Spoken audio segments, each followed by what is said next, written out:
Just moved across the path for the dog to go past, and gave him a space, and Connie sort of went to have a look at him, but we were far enough away from the path there, so she could just so we just sat down here. So I'm sat in amongst all the mosquitoes. I'm covered in mosquito bites, which I really reacted badly to, so I think we'll have to sort of start carrying a backpack that we can put a rug in and some food and water, so that, you know, these can actually enjoy the time out. Don't want to watch, just want to enjoy the meadow, and not be stuck in the van. Isn't it, eh? You're a good girl, Connie. You're a good girl, Connie.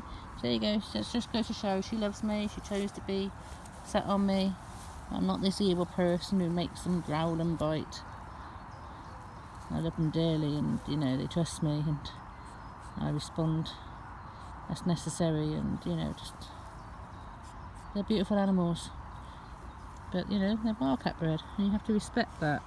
This was I had last night. I had to hide under the duvet and hide my face and head when she was striking out. Look at her.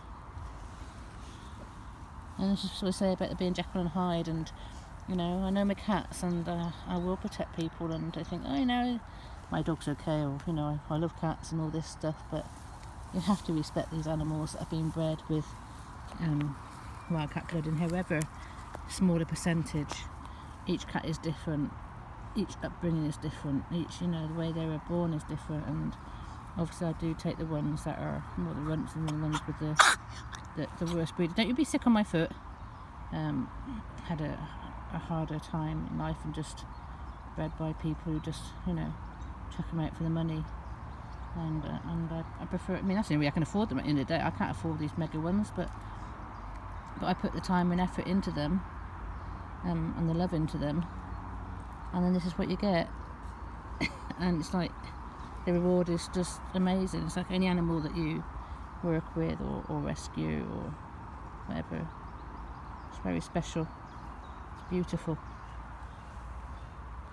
And as you saw, 1 second a wildcat, next second a beautiful, calm, protective, loving energy. And just as I have two sides, I have the cat and the wildcat, and Connie has the Connie and the wildcat too. How special is that? How beautiful is that? Good girl, Connie. Yes, you're a good girl. And we don't do enough of this, and this is what we're going to be doing going forward after when we get on the road again, and go up North Yorkshire and look, I hope it's got to wherever we need to go. It's not about going to take them for a walk, it's about taking them out and sitting and, you know, enjoying these spaces, and you know, rewarding them for travelling in the van and being so good, and showing them, you know, this is the wilderness and the time out that I want to give them and share with them. Not shut in a bungalow, not sort of tied to a rope outside the bungalow, but tied to a rope with me out in places where they can, you know, just enjoy and be happy.